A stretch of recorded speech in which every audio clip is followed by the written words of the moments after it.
BPSC 145 पूर्वोत्तर भारत में लोकतंत्र एवं विकास।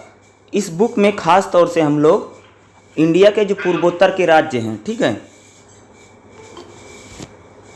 के जो राज्य हैं खास तौर से अगर मैं बोलूं असम, मेघालय, नागालैंड, मिजोरम, मणिपुर, त्रिपुरा, अरुणाचल प्रदेश और सिक्किम, यानी जो हमारा पूर्वोत्तर के राज्य हैं उन सभी के बारे में ही इस बुक में डिस्कस किया गया है। खास तौर से जो पूर्वोत्तर भारत है उसके बारे में इस पूरी बुक में बात करेंगे कि वहाँ पर जातियाँ कैसे हैं, वहाँ पर जनजातियाँ कैसे हैं, या वहाँ पर किस प्रकार से समाज है या किस प्रकार से सोसाइटी है, या पूर्वोत्तर के राज्य हैं उनका गठन कब किया गया था, या पूर्वोत्तर के राज्यों में किस प्रकार से संवैधानिक अधिकार है, वहाँ पर छात्र आंदोलन या वहाँ पर महिला आंदोलन, इस टाइप के सारे क्वेश्चनों को हम पढ़ेंगे। लेटेस्ट में आप सबने देखा होगा कि मणिपुर के बारे में भी काफ़ी बात हो रही थी, जहाँ मणिपुर में हिंसा हो रही। एक चीज़ मैं बता दूं आप सभी को, अभी तक पॉलिटिकल साइंस में जो 2 एग्जाम हुए हैं उसमें अगर मैं बताऊं तो लेटेस्ट चीज़ों को बहुत पूछा जा रहा है। अगर एक चीज़ बताऊं, जैसे BPSC 142 का पेपर हुआ था तो उसमें पूछा गया था कि नरेंद्र मोदी की विदेश नीति बताओ, ठीक है। अभी कल ही पेपर हुआ है जो दक्षिण भारत की राजनीति है उस वाली बुक में देखोगे तो वहां पर देखोगे तालिबान को लेकर के क्वेश्चन पूछा गया है, या शीत युद्ध को लेकर के क्वेश्चन काफी पूछे गए। तो आप पूर्वोत्तर वाली इस बुक की बात करें तो यहाँ पूर्वोत्तर में प्रेजेंट टाइम में जिस प्रकार की हिंसा पूर्वोत्तर में हो रही है उन चीजों को आप जरूर डिस्कस कीजिएगा, क्योंकि करंट जो सिचुएशन है, करंट जो इशू है, मुझे लगता है इस बार 3rd ईयर में जो खास तौर से पॉलिटिकल साइंस है उसमें काफी क्वेश्चन पुटअप किए जा रहे हैं, खास तौर से जो करंट सिचुएशन चल रही है, ठीक है। तो देखिए पहला चैप्टर क्या, क्षेत्र निर्माण। क्षेत्र निर्माण का मतलब है कि पूर्वोत्तर के जो राज्य हैं जैसे असम है, मेघालय है, नागालैंड है, मिजोरम है, त्रिपुरा है, अरुणाचल है, सिक्किम है, यानी इनका गठन किस प्रकार से किया गया है या ये राज्य कब बने थे, ठीक है। पहले चैप्टर में मूलतः इसी चीज की बात की गई है, ठीक है। तो सबसे पहले आइएगा यहाँ पर जो मैप बना है, अगर आप मैप देख पा रहे होंगे, आपकी बुक में भी बना होगा, इस मैप को आप पूरा समझ लीजिए, ठीक है। देखो असम है, असम सबसे बड़ा है, फिर उसके ऊपर अरुणाचल है, नागालैंड है, मणिपुर है, मिजोरम है, त्रिपुरा है, मेघालय और सिक्किम है। इन्हीं लगभग जो 7 राज्य हैं, 7-8 राज्य हैं, इन्हीं के बारे में मूलतः पूरी बुक इन्हीं पर डिपेंडेंट है और यहीं के बारे में हम बात करेंगे, क्योंकि एक बहुत जनजातियों वाला समूह है। यहाँ पर अलग अलग प्रदेशों में अलग अलग प्रकार की जातियाँ या ज़्यादातर जनजातियाँ रहती हैं, क्योंकि ये ज़्यादातर पहाड़ी इलाका है, या यहाँ पर बहुत ज़्यादा आबादी हमें दिखाई भी नहीं देती है, या बहुत इस प्रकार का पहाड़ी इलाका है, दुर्गम इलाके का क्षेत्र यहाँ पर हमें देखोगे तो ज़्यादा दिखाई देते हैं, ठीक है। जनजातियां ज़्यादा रहती हैं, यानी जो जंगलों में रहती थी, आदिवासी टाइप की जो जातियां जनजातियां हैं इन राज्यों में हमें ज़्यादा दिखाई देती। या यहाँ पर प्रेजेंट टाइम में देखोगे तो भारत सरकार जो डेवलपमेंट करने के लिए कई सारे प्रयास करी, कई सारे काम भी और पूर्वोत्तर राज्यों में हम डेवलप कर सकें या विकास कार्यों को हम गति दे सकें, ठीक है। इसके प्रेजेंट टाइम में भी देखोगे सरकार का काफ़ी प्रयास रहा, ठीक है। एक पहला क्वेश्चन क्या, अगर आप देखेंगे एक क्षेत्र के रूप में पूर्वोत्तर का उदय कब हुआ, तो देखो पूर्वोत्तर भारत के 4 राज्यों का उदय असम से, यानी पूर्वोत्तर में ऐसे 4 राज्य हैं जो असम से निकल करके बने हैं। कौन कौन? 1963 में नागालैंड असम से निकल कर बना, ठीक है। उसके बाद 1972 में मेघालय असम से निकल कर बना, 1987 में अरुणाचल प्रदेश असम से निकल करके बना है, और मिजोरम जो है 1972 में इसको भी बनाया गया था। यानी कह सकते हैं कि पूर्वोत्तर में पहले जो असम है, असम से निकल करके ही पूर्वोत्तर के 4 राज्यों का गठन किया गया है। इसमें से 2 राज्य मणिपुर और त्रिपुरा औपनिवेशिक काल के दौरान देशी रहे, यानी जब अंग्रेजों का शासन था उस समय जो मणिपुर था और जो त्रिपुरा था वो अंग्रेजों के समय भी थे। अरुणाचल प्रदेश का उदय एक प्रशासनिक इकाई के तौर पर हुआ है जो नॉर्थ ईस्ट नेफा के नाम से जाना जाता है। नेफा क्या, नॉर्थ ईस्ट का जो है। देखो एक चीज मैं बताऊं, अरुणाचल प्रदेश को लेकर के काफी विवाद है, काफी डिस्प्यूट है, इस बात को जरूर ध्यान रखना। अरुणाचल पर कई बार जो चाइना उसका अधिकार जाता था कि भारत का इलाका नहीं, ये क्षेत्र हमारा है, और कई बार वहां हमारे प्रधानमंत्री या रक्षा मंत्री कई बार अगर अरुणाचल का दौरा करते हैं तो उसको लेकर के कई बार चीन उसको चेतावनी देता है कि आप यहाँ पर मत आइए, यह हमारा इलाका है। और उन्होंने अपनी वेबसाइट पर, सरकारी वेबसाइट पर भी भाई चाइना ने क्या अरुणाचल प्रदेश को अपना पार्ट बता रहे हैं। तो अरुणाचल प्रदेश को लेकर के काफी डिस्प्यूट है, खास तौर से भारत और चाइना में लेकर के, ठीक है। और ध्यान रखिएगा अरुणाचल का जो असम है, असम से निकल के 4 राज्य बने हैं, ठीक है। और मणिपुर और जो त्रिपुरा है ये अंग्रेजों के समय पर भी थे।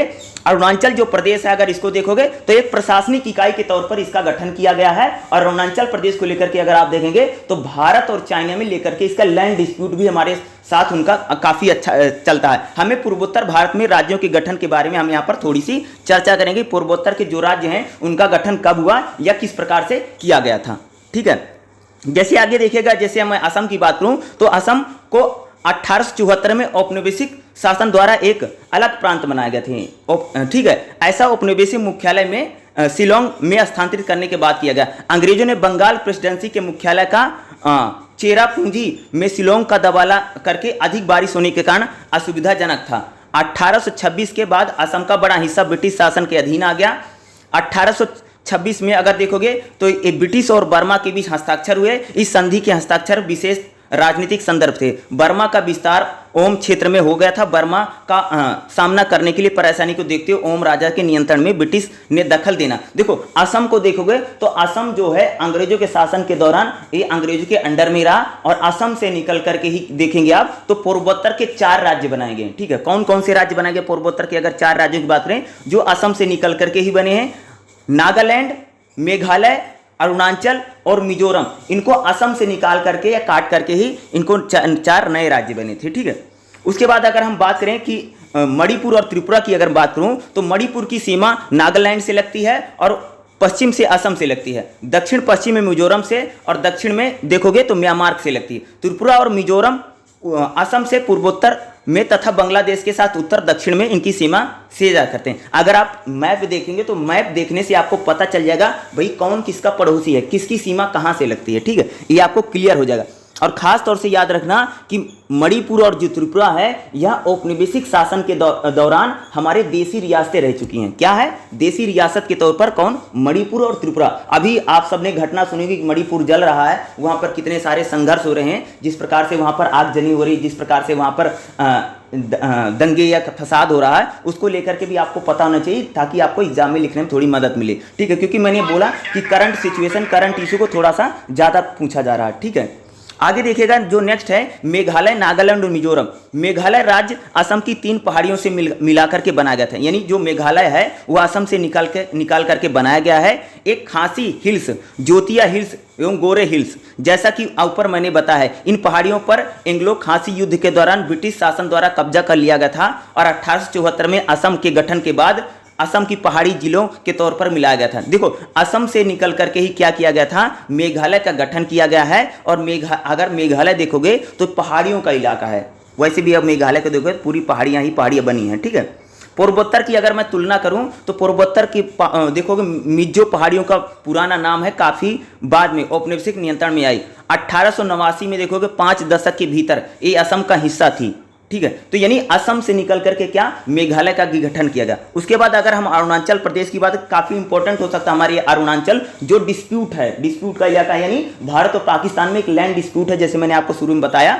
अरुणाचल प्रदेश का राज्य का गठन 20 फरवरी 1987 को हुआ। अरुणाचल प्रदेश के गठन को उस प्रशासनिक सीमा के निर्माण की प्रक्रिया से जोड़ा जाता है जो कि 20वीं शताब्दी में दूसरे दशक में शुरू हुई। 1914 में ब्रिटिश शासन ने नॉर्थ ईस्ट एनपीएफ का निर्माण किया। 1880 में असम फ्रंटियर टैक्स रेगुलेशन के अनुसार इसको लगाया गया। देखो भारत सरकार ने NEFT का नाम बदलकर नॉर्थ ईस्ट फ्रंटियर यानी नेफा कर दिया है। असम राज्य को प्रशासनिक सीमा के तौर पर है। ठीक है, असम के पुनर्गठन के बाद अगर देखोगे तो 20 फरवरी 1972 को केंद्र शासित प्रदेश बनाया गया। केंद्र शासित प्रदेश अरुणाचल को उसी नाम से 20 फरवरी 1987 को, पहले अरुणाचल प्रदेश को अगर देखोगे तो एक केंद्र शासित प्रदेश था। ठीक है, पहले इसको क्या बनाया गया? केंद्र शासित प्रदेश अरुणाचल बना, बाद में इसको एक राज्य का दर्जा दे दिया गया। ठीक है, और इसके साथ लैंड डिस्प्यूट किसके साथ है वो भी मैंने आपको बता दिया। ठीक है, अगर मैं सिक्किम की बात करूं तो सिक्किम जो है 1975 में सिक्किम भारत का 22वां राज्य बना। इसकी भौगोलिक जो स्थिति अगर देखोगे तो पूर्वोत्तर भारत में अन्य राज्य जैसे असम है, अरुणाचल है, नागालैंड है, मणिपुर है, मिजोरम, त्रिपुरा और मेघालय इनसे अलग है। हम 7 बहनों के रूप में जानते हैं, जबकि पश्चिम बंगाल में जलपाईगुड़ी, कूच बिहार और सिलीगुड़ी के जिलों के मध्य में 7 बहनों से जुड़ा है। ठीक है, सिक्किम NEC का 8वां सदस्य बन गया। इससे पहले 7 सदस्य, यानी सिक्किम देखोगे तो सिक्किम जो है वो 8वां राज्य है पूर्वोत्तर की। अगर हम बात करें जो सिक्किम है, सिक्किम देखोगे तो पूरा बंगाल के ऊपर जो हल्का सा अगर मैप में अगर देखेंगे तो आपको समझ में आ गया सिक्किम कहां पर है। देखो 7 तो है बिल्कुल आसपास में, लेकिन सिक्किम जो थोड़ा इनसे दूरी पर है। ठीक है, जो कह सकते हो कि नेपाल से सटा हुआ, नेपाल और भूटान के साथ सीमा शेयर करता है। ठीक है, ये तो पहले चैप्टर में यही देखो, पहले चैप्टर में मूलतः ये बातें पूछी गई कि जो हमारे पूर्वोत्तर के राज्य हैं इनका गठन कब किया गया है, और असम से निकाल के जैसे मैंने बताया कि 4 राज्यों का गठन किया गया था। और जैसे मैंने और बातें की, जैसे मणिपुर है और जो त्रिपुरा है ये अंग्रेजों के समय हमारी देसी रियासतें हुआ करती थी। ठीक है, नंबर सेकंड में देखिएगा क्षेत्र की सामाजिक और सांस्कृतिक। यहाँ पर अब हम बात करेंगे यहाँ पर कौन कौन सी जातियाँ हैं भाई 8 के 8 राज्यों में, क्योंकि ये पूरा जनजातीय इलाका है। ठीक है, गोरो खासी अलग अलग प्रकार की जनजातियां, तो कौन कौन से राज्य में कौन कौन सी जनजातियां रहती हैं, थोड़ा इंपॉर्टेंट हो सकता है, इसको देखिएगा। अगर अरुणाचल प्रदेश में कौन कौन सी जनजाति है, आदि एक प्रकार की क्या है जनजाति है। दूसरा न्यायसी जनजाति रहती है अरुणाचल में। ठीक है, तीसरा देखोगे खम्पति, ये भी एक प्रकार की क्या है जनजाति है। असम में कौन कौन सी जनजातियां रहती है, अगर हम असम की बात करें तो असम में देखोगे तो ये भी आदिवासी और गैर आदिवासियों के साथ यहाँ पर बंगाली भी शामिल किए गए हैं, और यहाँ पर भी कई सारी जनजातियां या ट्राइबल जो जातियां हैं यहाँ पर रहती हैं। ठीक है, अगर मैं थोड़ा सा असम की बात करूं तो असम में देखोगे तो असम में बहुत विविधता है। अरे असम में आकर के पता नहीं कितने बांग्लादेश वाले बस गए, सबको पता होगा ना, जनरली पता होगा। असम में अगर आप देखोगे जैसे सोनोवाल, काछरी, ठीक है, या देखो रंभा, बोडो, ठीक है, इस प्रकार की जो जनजातियां ज़्यादातर है, जैसे सोनोवाल, कचरी, डिब्रूगढ़, शिवसागर, जोरहाट, गोलाघर, ठीक है, लखीमपुर, धूमपापी जिलों में बड़े पैमाने पर यहाँ पर देखोगे तो बोडो जो है वो निवास करती है जनजातियाँ। ठीक है, अगर देखेंगे असम की मैं बात करूँ तो यहाँ पर धोमाजी, लखीमपुर, शिवसागर, जोहार में या सोनापुर जिले में केंद्रित है। असम की एक प्रमुख पहाड़ी जनजातीय कार्बी या है काचरी है, जो यहाँ पर डिब्रूगढ़ में रहती है। असम में निवास करने वाली अन्य जनजातियों में अगर देखो गोरो है, खासी है, ठीक है, जेतिया है, या इस प्रकार की कुकी और चाय बागानों में भी देखोगे जनजातियों जो वहां पर निवास करती हैं। तो असम में देखोगे तो असम में कई सारी जनजातियां हैं जो पूरा ट्राइबल एरिया है, ट्राइबल इलाका है, असम का पूरा ट्राइबल इलाका है। और यहां पर देखोगे तो असम को लेकर के काफी एक बड़ा दिक्कत ये भी आ रही है असम को लेकर, शायद कोई क्वेश्चन अगर आपसे पूछे तो असम में बहुत ज्यादा बांग्लादेशी आकर के बस गए। बीच में तुम सबने एनआरसी और जो वाला पूरा इशू सुना था, असम को लेकर के ही सारा इशू उठा हुआ, क्योंकि असम में बांग्लादेश के लोग भाग भाग करके आकर के असम में बस गए, इसलिए वहां के जो असम के मूल निवासी है वो अल्पसंख्यक हो गए हैं, बाहरी बहुसंख्यक हो गया। इसलिए असम में कई बार हमें संघर्ष देखने को मिलता है, क्योंकि बोलते भैया बांग्लादेशी को बाहर करो, तो बांग्लादेशी आकर के असम में सारा भर गया है। ठीक है, इसलिए देखा कि जो बांग्लादेशी आकर करके आधार कार्ड बनवा लिए हैं, यहाँ के निवासी बन गए हैं ना। और असम में ही देखा गया एनआरसी जो आया था, सीए एनआरसी जो है मूलतः असम की बात करता, और असम को लेकर के ही सारी बातें कि हम वहां पर यानी चीजों को करवाएंगे, है कहाँ कौन कब है, क्योंकि 1971 में जब बांग्लादेश बना तो बड़ी संख्या में लोग कह सकते आकर के लोग असम में बस गए, और असम के जो मूल निवासी उनको लगता है कि बाहर के लोग आकर के यहाँ पर संसाधनों पर कब्जा कर रहे हैं या वहां पर बहुसंख्यक बन गए। यहाँ के जो मूल निवासी यानी असम के जो मूल निवासी हैं उनको लगता है कि इन लोगों को यहाँ से बाहर निकालना चाहिए। इसलिए देखोगे असम में कई प्रकार के हमें संघर्ष देखने को मिलते हैं, और ज्यादा जो संघर्ष है वहां पर कह सकते हो कि बाहरी और विदेशी का। इसलिए देखा गया कि वहां पर भारत सरकार भी चाहती है, भारत देखोगा जो एनआरसी और जो पूरा इसका जो इशू है, एनआरसी इशू इंडिया में नहीं बल्कि असम का मूल था, वहां पर हम चीजों को करवाना चाहते थे। बाद में पूरे देश में बीजेपी सरकार इसको लेकर के आई, आपने देखा होगा बाद में, लेकिन मूलतः ये असम से मुद्दा उठा था, और असम को लेकर के इसमें काफी इशू है, क्योंकि वहां पर लगता है कि जो बांग्लादेशी हम उनको कैसे निकाले। इसलिए देखा रिफ्यूजी सेंटर जो बना है, या जो सेंटर बनाए गए, या देखोगे जो तमाम तरह के वहां पर जो बाहरी लोग हैं उनके लिए अलग करने के लिए तमाम तरह के सरकार भी जो प्रयास कर रही। एनआरसी और जो सीए का जो मूल इशू है वो असम से ही निकल करके आया था, क्योंकि 1971 की लड़ाई में बड़ी संख्या में जो बांग्लादेशी थे या आकर के असम में आ गए, और असम के जो मेन आदमी थे वो भाई कम हो गए, या कह सकते असम के संसाधनों पर उन्होंने आकर के बांग्लादेशियों ने कब्जा कर लिया। इसलिए कह सकते कि वहां पर बाहरी और भीतरी की काफी लंबी लड़ाई है, इसलिए बार बार असम में हमें संघर्ष भी देखने को मिलता है। ठीक है, क्या है मेघालय में देखोगे तो ये भी पूरा ट्राइबल एरिया है, नृजातीय समूह है। यहाँ पर देखोगे तो मूल निवासी जनजातियां जो हैं वो गैर भू जनजातियां हैं। जैसे मेघालय में 3 जनजातियां हैं, खासी, गोरो और जेतिया जनजाति को पनार नाम से भी जाना जाता है। खासी और पनार के साथ मिलकर के एक समूह बनाते हैं जिसका नाम है खासी पनार। मेघालय की 3 जनजातियों की संख्या खासी, गोरो और जेतिया पहाड़ी में भी केंद्रित है। यानी मेघालय भी अगर आप देखोगे तो यहाँ पर 2-3 जनजातियां बहुत इंपॉर्टेंट है, जैसे खासी है, गोरो है और जेंतिया है। ये जनजाति यहाँ पर निवास करती मेघालय में। ठीक है, बाद अगर हम बात करें मणिपुर की, मणिपुर में अगर देखोगे, मणिपुर में मौजूदा में देखोगे तो यहाँ पर नृजातीय समूह में मेइती और मैदानी भागों में निवास करने वाली जो जनजातियां नागा, कुकी और चिन जो पहाड़ियों में निवास करती है। ठीक है, यहाँ पर नागा, मणिपुर देखोगे तो यहाँ पर नागा जनजाति बहुत ज्यादा रहती है। नागा जनजाति या कुकी जनजाति यहाँ पर ज्यादा निवास करती है। इन जनजातियों के अलावा यहाँ पर कुछ अन्य जनजातियां भी निवास करती, जैसे अनाल है, चिरू है, चोटी है, या हमार है, कोमो है, मिजो है, माओ है, मानसांग इत्यादि मणिपुर की आबादी का हिस्सा है। मणिपुर में देखोगे तो यहाँ पर तिब्बो बर्मन भाषा बोलते हैं। कौन सी? एक थोड़ा तिब्बत का इलाका लगता है मणिपुर से, इसलिए भाषा कौन सी बोली जाती है? तिब्बो बर्मन यानी लैंग्वेज जो बोली जाती है। जबकि अंग्रेजी आधिकारिक भाषा है और व्यवसाय की भाषा बनी हुई। मणिपुर की भाषा क्या भाई? अंग्रेजी है, और वहाँ पर कामकाज की भाषा भी अंग्रेजी बनी हुई है। ठीक है, रंगाई उत्सव के नाम से लोकप्रिय उत्सव में आयोजन यहाँ पर लगभग 15 दिनों तक चलता है। यहाँ पर केंद्र एवं राज्य सरकारें निजी उद्यम और सहकारी विभाग को बढ़ाने के लिए तमाम तरह के प्रयास भी करें। और मणिपुर को लेकर के अभी हिंसा और आगजनी काफ़ी चीज़ें हो रही हैं। आप सबने अखबारों या न्यूज़पेपर में सुना होगा, तो मणिपुर इस समय बता रहे जल रहा है, जिस प्रकार से वहाँ पर तमाम तरह की चीज़ें रही। इशू जो करंट का इशू है, मैंने जैसे शुरू में बताया था, करंट का इशू इस टाइम ज़्यादा पूछा जाए तो आपको करंट की अगर सिचुएशन पता रहेगी तो आपको एग्जाम में लिखने में ज़्यादा मदद मिलेगी। ठीक है,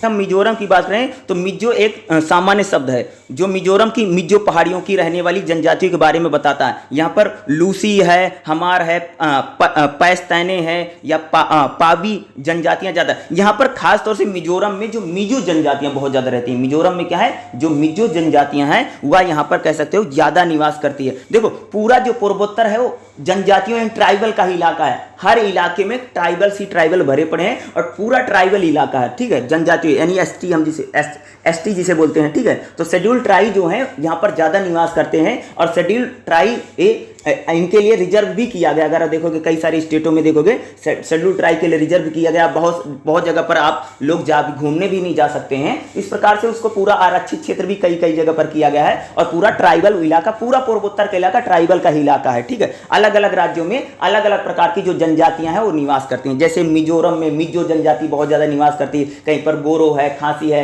असम में जाओगे तो वहां पर जैसे सोनोवाल जाति ज्यादा निवास करती है। बीच में वहां के चीफ मिनिस्टर भी सोनोवाल बने थे, शायद तुम सबने सुना होगा ना, सर्बानंद सोनोवाल जो थे। तो वहां पर एक बड़ी जनजातियां हैं। तो पूरा ट्राइबल और जनजातियों का इलाका है पूर्वोत्तर के इलाके। ठीक है, क्या चैप्टर नंबर 3? चैप्टर नंबर 3 में जो बात की गई है वो आर्थिक रूपरेखा, यानी जो पूर्वोत्तर के राज्य हैं वहां पर आर्थिक चीजें कैसे हैं। अगर मैं आर्थिक बात करूं तो वहां पर ज्यादातर लोग क्या करते हैं, बाग जो हैं, जैसे असम में देखोगे चाय के खूब ज्यादा बाग हैं, वैसे भी नॉर्मली बाग भी खूब होते हैं। भूमि को लेकर के भूमि का काफी महत्व है। भूमि पर वहां पर खेती की जाती है, खेती होती है, लेकिन बहुत ज्यादा खेती नहीं, क्योंकि कुछ इलाके जो बहुत ज्यादा पहाड़ी इलाके हैं तो वहां पर खेती नहीं होती। लेकिन कुछ बागवान जैसे बाग हैं, जैसे असम की बात करें तो पूरा चाय बागान है, उनके लिए कह सकते हो कि वहां पर आय का जो साधन है चाय बागान है या भूमि हो सकती है। दूसरा देखोगे वहां पर निकर्षण अर्थव्यवस्था है और वहां पर तृतीयक जो क्षेत्र है इसका काफी इंपॉर्टेंट रोल है। तृतीयक क्षेत्र यानी जो सर्विस सेक्टर है वो हमें पूर्वोत्तर में ज्यादा दिखाई देता है। कौन सा? सर्विस सेक्टर को लेकर के काफी चीजें दिखाई।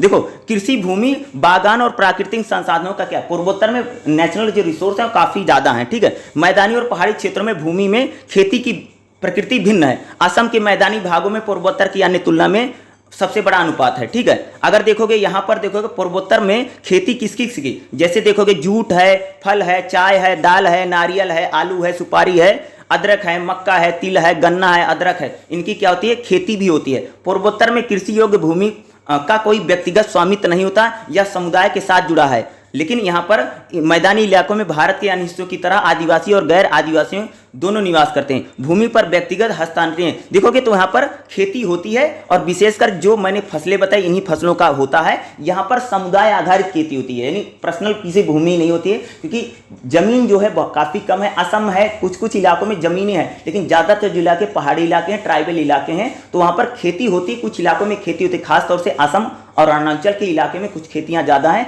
बाकी क्षेत्रों को अगर आप देखोगे तो उतना ज्यादा एग्रीकल्चर सेक्टर वहां पर हमें नहीं दिखाई देता है। ठीक है, उसके बाद अगर मैं अर्थव्यवस्था की बात करूं तो यहां पर कृषि और बागान के अलावा पूर्वोत्तर में प्राकृतिक संसाधनों का भी देखोगे तो बहुत ज्यादा प्राकृतिक संसाधन की अगर बात करूं तो वन जो है यहाँ का बहुत इंपॉर्टेंट है। सबसे ज्यादा वनों पर ये लोग निर्भर करते हैं। लकड़ी पेट्रोलियम और कोयला यहां से हमें ज्यादा मिलता है। इन राज्यों में देखोगे प्राकृतिक संसाधनों को निकालने के लिए 1950 से कई सारे प्रयास किए गए, लेकिन 1990 के दशक में प्रयास हम अधिक कर रहे हैं। नई आर्थिक नीतियों के साथ अगर देखें पूर्वोत्तर में अर्थव्यवस्था को बढ़ाया है। 1990 के दशक में देखोगे तो पूर्वोत्तर में विस्तारित किया गया है। इस देखो यहां पर देखोगे तो जंगल जो है बहुत इंपॉर्टेंट है यहाँ के लोगों के लिए। लोग ज्यादातर जंगलों में निवास करते हैं। जंगल से कह सकते हैं खाद्य पदार्थ या लकड़ियां इकट्ठा की जाती हैं। नेचुरल रिसोर्स बहुत ज्यादा है, कृषि भी होती है, बागान, ये सारी चीजें देखोगे। इसी पर इनकी जो इकोनॉमी है, जो अर्थव्यवस्था, इसी पर निर्धारित करती है। ठीक है, यह क्षेत्र है यानी जो जिसे हम सर्विस सेक्टर बोलते हैं, तो सर्विस सेक्टर का एक इंपॉर्टेंट रोल है। बोलिए, बताने दीजिए। ठीक है, ठीक है। तृतीय क्षेत्र का अगर आप देखेंगे तो हमें यहां पर ज्यादा दिखाई देता। तृतीय क्षेत्र में अगर आप देखेंगे तो बैंकिंग है, बीमा है, परिवहन है, संचार है या लोक प्रशासन जैसी चीजें हमें यहां पर दिखाई देती। जैसे आप देखेंगे स्वच्छता है, शिक्षा है, या पूर्वोत्तर में ज्यादा दिखे। तो यहां पर जो तृतीय क्षेत्र है, जैसे यहां पर बैंकिंग सेक्टर ज्यादा है, बैंकों को लेकर के, बीमा है, बीमा के काम ज्यादा होते हैं, परिवहन ज्यादा होता है, कम्युनिकेशन हमें ज्यादा दिखाई देता है, लोक प्रशासन ज्यादा। जैसे यहां पर स्वास्थ्य है, शिक्षा है, स्वच्छता है, ये पूर्वोत्तर की अर्थव्यवस्था पर हमें हावी दिखाई देती है। कौन कौन सी चीजें, जो मैं चीजें आपको बता रहा हूं पूर्वोत्तर में अगर आप देखेंगे तो ये चीजें हमें तृतीय जो सेक्टर है, तृतीय सेक्टर में कौन कौन है, हेल्थ, स्वास्थ्य, शिक्षा, स्वच्छता, ये सारी चीजें आप ज्यादा दिखाई देते हैं। और जैसे बैंकिंग है, बीमा है, परिवहन है, संचार है, इस सेक्टर में जैसे बैंक ये सर्विस सेक्टर माने जाते हैं। तो सर्विस सेक्टर का अगर आप देखेंगे तो हमें यहां पर ज्यादा रोल दिखाई देता है, जो तृतीय क्षेत्र है। ठीक है, देखिएगा जो चैप्टर नंबर 4 है, चैप्टर नंबर 4 में क्या है, संविधान में बहस। संविधान में बहस का मतलब है कि पूर्वोत्तर को लेकर के संविधान में किस प्रकार की बहस की गई है और संविधान में पूर्वोत्तर को लेकर के किस प्रकार के प्रावधान किए गए हैं। ठीक है, अगर हम प्रावधानों की बात करें तो अगर आप प्रावधान की बात करेंगे तो सबसे पहले जब भारत सरकार अधिनियम 1919 बन रहा था, 1935 बन रहा था, तो यहाँ पर भी पूर्वोत्तर को लेकर के काफ़ी बातें की, पूर्वोत्तर को किस प्रकार से राइट मिलेगा। जब हमारी संविधान सभा बनी तो वहाँ पर जैसे क्रिप्स मिशन आया या कैबिनेट मिशन है, यहाँ पर असम है, जो त्रिपुरा, मणिपुर है, इसका प्रतिनिधित्व कैसे किया जाएगा, इसको लेकर के संविधान में काफी बहस हुई है। ठीक है, तो थोड़ा बहुत हम इसकी बात कर लेते, तो ये थोड़ा इंपॉर्टेंट हो सकता है, कई बार एग्जाम में आ सकता है कि भारत का संविधान ऐसे व्यक्तियों के अधिकारों को शामिल करता है जो भारत के नागरिक नहीं है, उनके बुनियादी लोकतंत्र को अधिकार प्रदान करने वाले प्रावधानों में शामिल किया गया। इन अधिकारों में देखोगे तो पूर्ति के लिए कानून है, क्रियान्वयन है, क्षेत्रीय अधिकार के लिए संसाधन की उपलब्धता की बात करता है। ठीक है, जो इंपॉर्टेंट देखोगे संविधान में पूर्वोत्तर को लेकर के या पूर्वोत्तर भारत को लेकर के क्या बात है, असम, त्रिपुरा और मणिपुर औपनिवेशिक अधिकारियों ने भारत के संविधान के निर्माण की मांग का विरोध किया। जो अंग्रेज थे भैया वो तो भारत के संविधान को चाहते नहीं थे या उसका वो क्या करते थे, विरोध कर। लेकिन परिस्थिति के बदलाव के लिए सेकंड वर्ल्ड वॉर के बाद प्रकोप और ब्रिटेन ने नई गठबंधन सरकार नेतृत्व वाली सरकार ने ब्रिटिश अधिकारियों को भारतीय के संविधान संबंधित समस्या को हल करने को तात्कालिक स्वीकार करने के लिए मजबूर किया। देखो अंग्रेज भारत को आज़ाद करना नहीं चाहते थे, लेकिन दिक्कत है सेकंड वर्ल्ड वॉर में उनकी हालत हो गई थी खराब, इसलिए क्या कि अंग्रेज भारत को आज़ाद करने के बारे में सोचने लगे। इसलिए कह सकते हो कि पूर्वोत्तर को लेकर की क्या बातें की गई। तो पूर्वोत्तर को लेकर आप देखोगे तो सबसे पहले जो क्रिप्स मिशन आया था, ठीक है, 1942 में ब्रिटिश सरकार ने अपने कैबिनेट सदस्य सर स्टैमफोर्ड क्रिप्स के प्रस्ताव पर मसौदा की घोषणा भेजा भारतीय के लिए संविधान का गठन करने के लिए, जिसमें द्वितीय विश्व युद्ध के अंत में लागू किए गए उन्हें स्वीकार करने के लिए मुस्लिम लीग और भारतीय राष्ट्रीय जो कांग्रेस थी, जो वही क्रिप्स मिशन आया था, जो हमारी मुस्लिम लीग थी उसको और जो राष्ट्रीय कांग्रेस है, ठीक, भारतीय राष्ट्रीय कांग्रेस, इनके साथ मिलकर दोनों सहमत थे। भारत के प्रस्ताव के साथ साथ क्रिप्स की यात्रा के साथ क्रिप्स मिशन के रूप में जाना जाता है। क्रिप्स मिशन मसौदा प्रस्ताव को निम्नलिखित सिफारिशें की गई थी, जैसे डोमिनेंट स्टेट देना यानी ब्रिटिश कॉमनवेल्थ यानी नेशन की समान कर देना, सभी प्रांतों यानी ब्रिटिश सरकार में शामिल करना, भारतीय राज्यों द्वारा शामिल करना। तो कह सकते हैं क्रिप्स मिशन में भी अगर आप देखेंगे तो पूर्वोत्तर को लेकर के क्या बातें की गई थी, जो क्रिप्स मिशन आया था। उसके बाद जो कैबिनेट मिशन है, कैबिनेट मिशन की अगर हम बात करें तो संविधान जो निर्माण समिति उसको लेकर के बात करते। कब ब्रिटिश भारत में देखोगे तो भारतीय राष्ट्रीय कांग्रेस और मुस्लिम लीग के बीच मतभेदों को दूर करने के लिए कई, देखो आप सबको पता कि जब हमारा देश आजाद हो रहा था उस समय जो कांग्रेस है और जो मुस्लिम लीग थी इसमें कई सारे विवाद हैं। तो भाई मुस्लिम लीग और जो कांग्रेस में जो विवाद थे, जो डिस्प्यूट थे, इसको कम करने के लिए, इसको सुलझाने के लिए या इनमें सुलह करवाने के लिए कई प्रकार के अगर देखोगे प्रयास किए गए, लेकिन यह सारे प्रयास असफल रहे। ब्रिटिश सरकार ने कैबिनेट सदस्यों का एक प्रतिनिधिमंडल भेजा जिसे कैबिनेट मिशन कहा जाता है। इसमें देखोगे तो इसमें 4 स्टैमफोर्ड हैं या कई 2-3 अधिकारी थे। कैबिनेट प्रतिनिधिमंडल ने भारतीय राष्ट्रीय कांग्रेस और मुस्लिम लीग को एक समझौते पर लाने पर विफल रहा। हालांकि इसने अपना प्रस्ताव रखा कि जिसकी घोषणा 16 मई 1946 को इंग्लैंड के साथ साथ भारत में की गई। देखो ये जो यही भारत में जो संविधान बनेगा, जो नियम और कानून, जो रूल बनेगा, उसको लेकर के ब्रिटेन की तरफ से कई दल भेजे जा रहे थे, यानी कई सारे बातें करने के लिए, ताकि लोग आकर के भारतीय राष्ट्रीय कांग्रेस और मुस्लिम लीग से बात कर सकें कि भारत में किस प्रकार से नियम कानून बनाए गए और भारत को किस प्रकार से स्वतंत्र किया जाएगा या उसको इंडिपेंडेंट किया जाएगा। ठीक है, संविधान में पूर्वोत्तर को लेकर के क्या प्रावधान है या प्रतिनिधित्व है, देखिएगा। कैबिनेट मिशन के प्रस्ताव के अनुसार संविधान सभा में प्रांतीय विधान सभाओं के सदस्यों और रियासतों के प्रतिनिधियों द्वारा चुने गए सदस्य शामिल थे। भारतीय राष्ट्रीय कांग्रेस और मुस्लिम लीग को प्रांतीय विधानसभाओं को वापस कर दिया। हालांकि भारतीय राष्ट्रीय कांग्रेस और मुस्लिम लीग के बीच कैबिनेट मिशन ने समूह खंड की व्याख्या पर मतभेद पैदा किए। ब्रिटिश सरकार ने इस स्तर पर हस्तक्षेप किया और लंदन में नेताओं के साथ समझौता किया। ठीक है, क्योंकि अगर हम लोग बात करें, जैसे जो संविधान सभा, इसमें कई सारे लोग हैं, जैसे गोपीनाथ हैं, जे निकोल्स राय हैं, रोहिणी कुमार चौधरी हैं, कुलधर हैं, या इस सारे जो लोग हैं, मोहम्मद सैदुल्ला हैं, या अब्दुल रफूफ हैं, गिरजा शंकर गुहा हैं। तो ये गिरजा शंकर गुहा जैसे लोग थे, एक त्रिपुरा और मणिपुर को लेकर के, ये जो त्रिपुरा और मणिपुर, देखो अंग्रेजों के समय ना त्रिपुरा और मणिपुर क्या है, एक देसी रियासत है हमारी। ठीक है, क्या है, देसी रियासत थी। तो इस त्रिपुरा और मणिपुर को भी संविधान सभा में शामिल किया गया है। क्या, त्रिपुरा और मणिपुर को भी संविधान सभा में शामिल किया गया था। ठीक है, उस समय पूर्वोत्तर के अन्य राज्य नहीं थे अंग्रेज समय, लेकिन अन्य तो बाद में बने, लेकिन त्रिपुरा और मणिपुर को भी एक देसी रियासत के तौर पर शामिल किया गया था, जिस प्रकार से कैबिनेट मिशन या संविधान सभा को लेकर के बनाने की बात की गई थी। ठीक है, नंबर 5 है पूर्वोत्तर के लिए कौन कौन से विशेष प्रावधान किए गए। तो अगर पूर्वोत्तर को लेकर के हम प्रावधानों की बात करें तो पूर्वोत्तर को लेकर के कई सारे प्रावधान किए गए। ठीक है, तो अगर मैं बोलूं पूर्वोत्तर के राज्यों में देखोगे, जैसे अगर मैं बात करूं, जैसे मेघालय है, मिजोरम है, नागालैंड और अरुणाचल है। तो मणिपुर और त्रिपुरा रियासतें थी और सिक्किम एक स्वतंत्र देश था। औपनिवेशिक काल में असम को मोटे तौर पर 2 क्षेत्रों में, पर्वतीय और मैदानी क्षेत्रों में बांटा गया। इसको देखेंगे तो यहाँ पर देखोगे तो कहीं जैसे असम को देखो 2 इलाके, एक तो पर्वतीय इलाका है, दूसरा मैदानी क्षेत्र है। इस खिलाफ इसलिए इन्होंने बांट रखा। तो अंग्रेजों ने एक प्रकार से इसको बहिष्कृत क्षेत्र या पिछड़ा क्षेत्र के रूप में, देखो भारत सरकार अधिनियम जो 1919 है उसके अनुसार इसको पिछड़ा क्षेत्र घोषित, यानी अंग्रेजों ने सबसे पहले देखोगे तो इन इलाकों को पिछड़ा क्षेत्र घोषित किया, बाद में इसको बहिष्कृत क्षेत्र या आंशिक रूप से इसको मान्यता मिली, आरक्षित क्षेत्र। देखो इनको आरक्षण भी दिया गया था। क्राउन कॉलोनी क्या होती है, इसको मैं थोड़ी सी बात कर लेता हूँ क्योंकि एग्जाम में शायद प्रीवियस ईयर में आया था। हालांकि अंग्रेजों ने बहिष्कृत और आंशिक रूप से बहिष्कृत क्षेत्रों के मामले में हस्तक्षेप नहीं किया, लेकिन भारत से अंग्रेजों को जाने के बाद इन क्षेत्रों के बारे में उनकी राजनीतिक प्राथमिकता थी। अंग्रेजों ने तर्क दिया कि भारत से अंग्रेजों की वापसी के बाद बहिष्कृत और आंशिक रूप से बहिष्कृत क्षेत्रों में जनजातियों को संरक्षण देने की आवश्यकता थी। देखो पूर्वोत्तर के जो राज्य हैं यहाँ पर बहुत सारी जनजातियां रहती हैं। ठीक है, तो भैया ये जो जनजातियां हैं, इनकी सभ्यता, इनकी संस्कृति, इनका कल्चर, इनका खान पान, इनका पहनावा, ये सारी चीजें बने रहे, इसके लिए कह सकते हैं पूर्वोत्तर के जो राज्य हैं इनको सुरक्षा प्रदान की गई। इसके लिए विशेष प्रावधान है। कई सारे ऐसे इलाके भारत के नागरिक वहां पर जा नहीं सकते, वहां पर आप घूमने फिरने नहीं, ताकि पूर्वोत्तर के जो राज्य हैं यहाँ जो जनजातियां रहती उनकी सभ्यता, संस्कृति और कल्चर को बनाया जा सके। इसलिए पूर्वोत्तर को लेकर के संविधान में कई सारे प्रावधान किए गए।